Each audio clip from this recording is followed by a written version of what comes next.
A few months ago, I agreed to a short contract that meant I'd need to go to a small city about 50 kilometers away from Amsterdam on a regular basis. At first, I thought I'd have to drive to get out there because I've lived in way too many countries with terrible public transport. So I was very happy to see that I could easily get there by intercity train. Still, when I arrived for the first time, I was genuinely shocked because not only was there a train station, it was one of the nicest little train stations I've ever seen.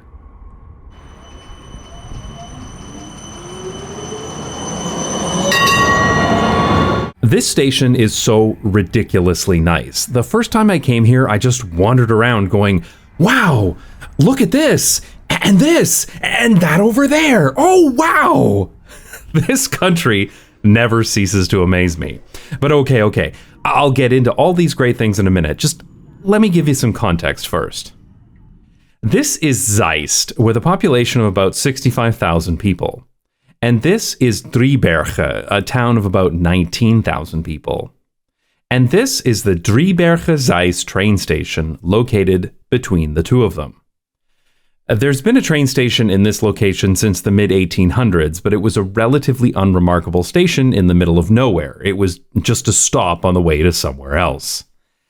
This station didn't know where it was. First, it was just called Driebergen, then Zeist-Driebergen, then back to Driebergen, and finally to its current name of Driebergen-Zeist. The station became famous in the 1950s as the coffee station, where a whole family would come out to sell coffee to the entire train at once, aiming to serve everyone before the train left again. Passagiers die geregeld op deze lijn reizen weten al welke ontvangst hun te wachten staat. De koffiefamilie heeft er een eigen systeem voor. Ze regelt het zo dat ze de hele trein in één keer kan bedienen. And then apparently everyone would just chuck their coffee cups out the window, giving a job to this guy who had to go along the tracks to clean them all up. I can confidently say that I have never seen anyone throw their garbage out of a train here, but I was also never offered any coffee on the platform either. Nowadays, Driebergen-Zeist should be known as the best small train station in the Netherlands because I'm pretty sure it is. The station was newly renovated and opened in May of 2020, but it kind of flew under everyone's radar because of the COVID lockdowns. The previous station layout here was pretty bad. There was a busy level crossing right on the main road into town, and get this level crossing was active for 20 minutes out of every hour, which is wild. You can hear the level crossing sound constantly going off in this video of the old station. By the way, thanks to CabView Holland for being clairvoyant enough to film the whole station right before construction started, and for letting me use his video. He puts out lots of videos that show a train driver's view of the Netherlands, and they're really interesting, especially if you're a fan of railways. I'll put a link to his channel in the description. The old level crossing situation was a pain for drivers, of course, but there were also plans to send 11 trains per hour per direction through this area, and there's no way they could get that kind of volume through a level crossing. Now, the station is at ground level across a 140-meter span, and the area under was dug out to fit everything else. For example, the road now goes under the station, which makes the whole area significantly safer and more efficient for everyone. This station is very well serviced by trains. 6 trains per hour per direction stop here, despite the combined population of the region being under 100,000 people. And there are now 4 tracks here as well, so express trains can pass stopping trains. The construction of the new Driebergen-Zeist station was crazy. They built a temporary station and kept it open to trains almost the entire time. The longest downtime was a 16-day period where 750 people worked in shifts 24 hours a day so that 2.5 months of work could be compressed into about 2 weeks. The planning that was needed to pull this off must have been epic. Now, as I mentioned, Driebergen-Zeist station is not really in Driebergen or Zeist. It's in an area in the middle and surrounded by a lot of forests, and this very lovely park too. This is not exactly an ideal location for a train station, which is why this station needs to have very good connections to the outside world. So this redesign makes Driebergen Zeist much more than just a local train station. It's now a transportation hub for the whole region. Of course, since this is the Netherlands, there's a beautiful and functional bicycle parking garage. This garage holds around 3,000 bicycles. Look at how open, bright, and spacious this is, despite being under a train station. Oh, just ignore the glare off the glass. I couldn't get a better angle of this, okay? Trust me, it's awesome. From this bicycle stable, you can also pick up the OV Fiets rental bicycles, including these electric models. These are really handy in a location like this, where the train station is not in the center of the city, so longer distances may be required to get to and from the station by bicycle. And here's the best part of this garage. There's an elevator that literally takes you from the bottom of the bicycle parking garage right up to platform level. This is so great. Man, this country, I love it here. I also love what they did with the historical elements on the platform. You can see how they took the old platform roof, refurbished it, and elegantly integrated it into the new roof for the larger platform. It's a really nice attention to detail. The main entrance to the bicycle parking garage is right off this nice bicycle path that runs under the station. There's no road along this side of the station, so this is a really safe and pleasant place to cycle. Despite being underneath a train station, this place is very open and inviting, which is important for social safety. I love that this is always taken into consideration when the Dutch design infrastructure. This area under the tracks is very open and well lit, and the walls are curved to avoid the dingy tunnel feeling that you get from many other underpasses. There are multiple sets of stairs here, as well as an elevator to get up to the platform level. Underneath the stairs are some decorative rocks, as well as the "Any bicycles parked here will be removed" sign, which is surrounded by parked bicycles, as is typical in the Netherlands. There's also a small waiting room where you can sit if the weather is particularly cold and miserable. And there's a restaurant and a cafe, but sorry folks, it's not the 1950s anymore. You gotta get your own damn coffee. You can still get free water from the bottle refill station though. It's interesting to note that there are no fare gates at this station, which really surprised me because you see them at most stations in the Netherlands. Here, there's just a few ticket machines and a handful of places to tap your OV chip card or credit card to pay for a ticket. The north side of the station connects very nicely to this bus station, where buses regularly come and go, connecting travelers to the surrounding region. I was surprised just how many buses come through this area, and how many boarding areas there are too. How many, you may ask? There are J bus platforms. I also enjoyed how this office building had its main entrance off the bicycle path and across from the bus station, instead of having it on the other side of a parking lot, like is so common in other cities. In fact, this whole bus station is immediately accessible from the train station without needing to cross any roads or parking lots. I love how well the Netherlands designs their train stations so that you can easily get to and from it on foot, by bicycle, or by public transport without ever needing to interact with cars at all. Unfortunately, to go from the train to the bus, you have to go down from the platform level and then back up again to the bus platform, which I must admit is a bit annoying, especially if you can't take the stairs and need to go the long way around via the ramp.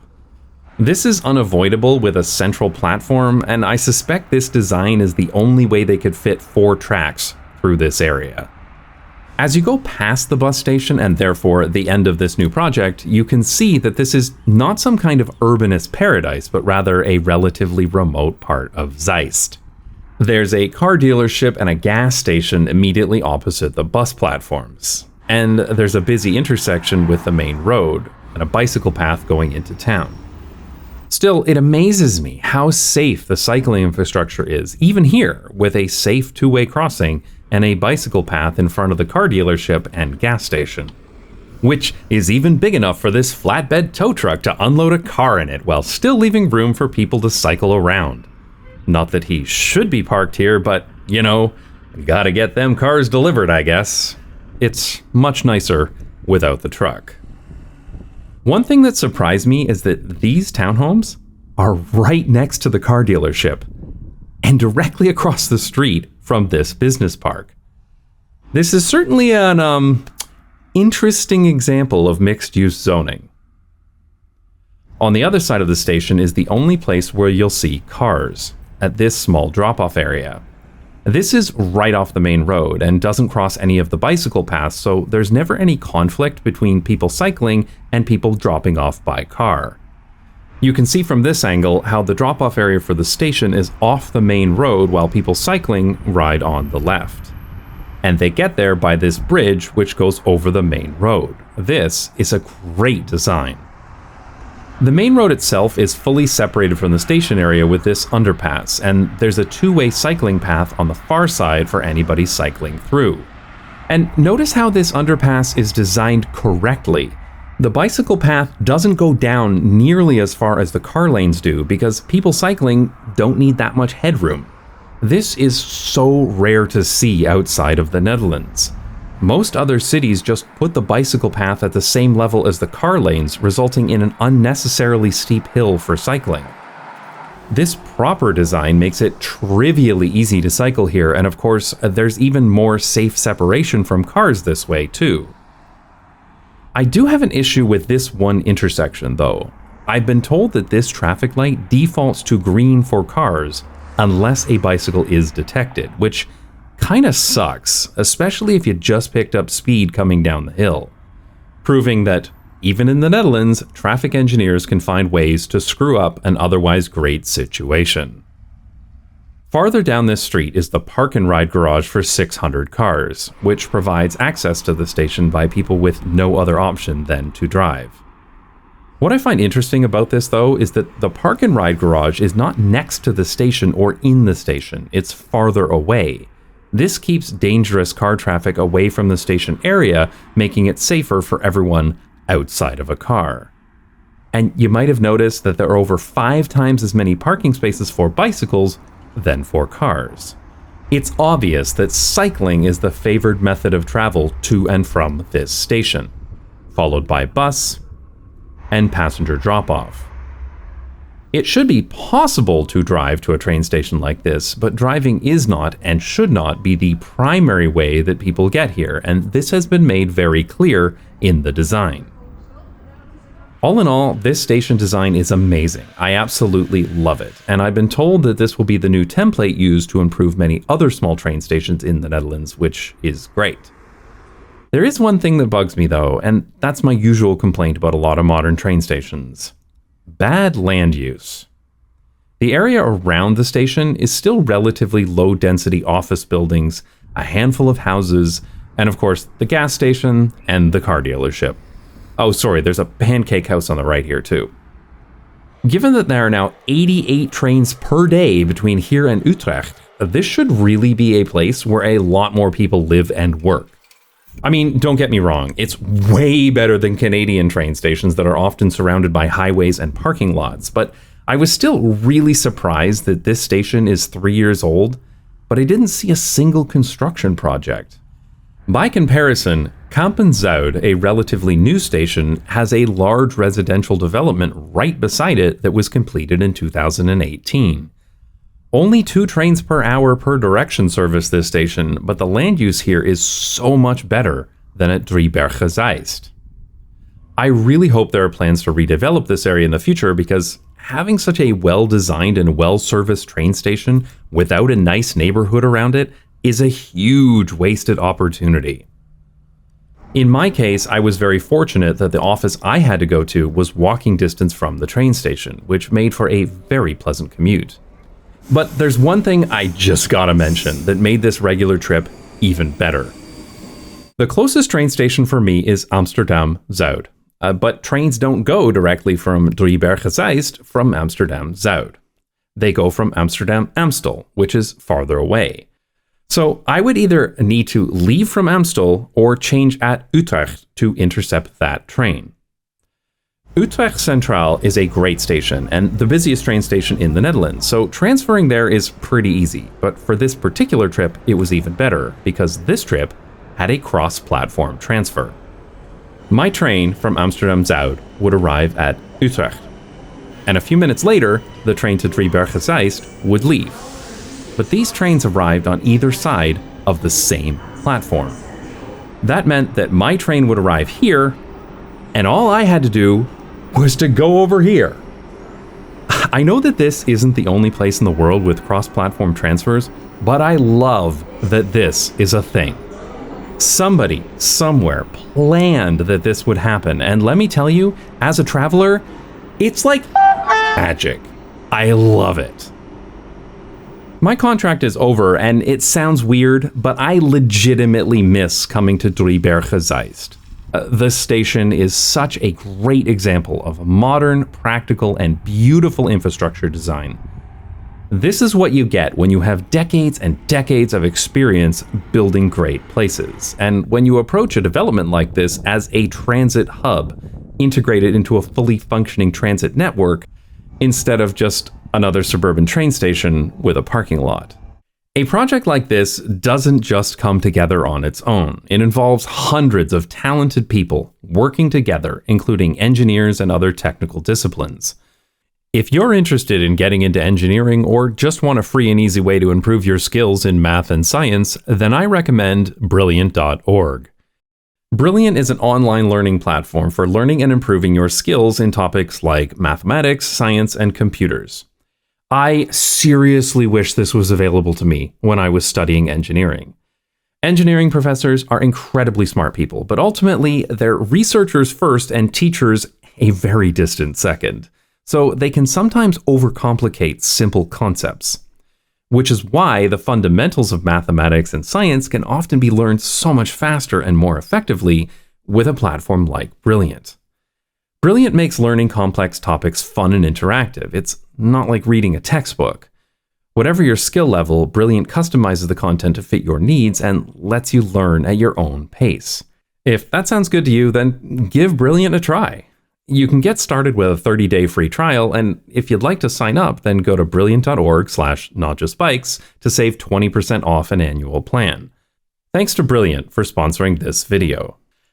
I'd also like to thank my supporters on Nebula and Patreon for paying me to film a little train station repeatedly over the course of several weeks like some kind of nutcase. Your support makes these videos possible, so thanks.